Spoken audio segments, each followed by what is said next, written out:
sabe quando você vai abrir o seu portão e o seu controle não está funcionando. Às vezes o problema não é a bateria. Observem que eu apertei para abrir e o LED não acendeu. A bateria está nova. O problema pode ser outro.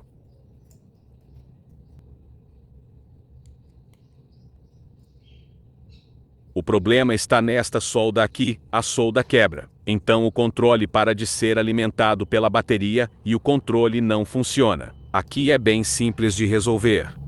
Você precisa de um ferro de solda e estanho. Solda neste ponto em que está com um problema.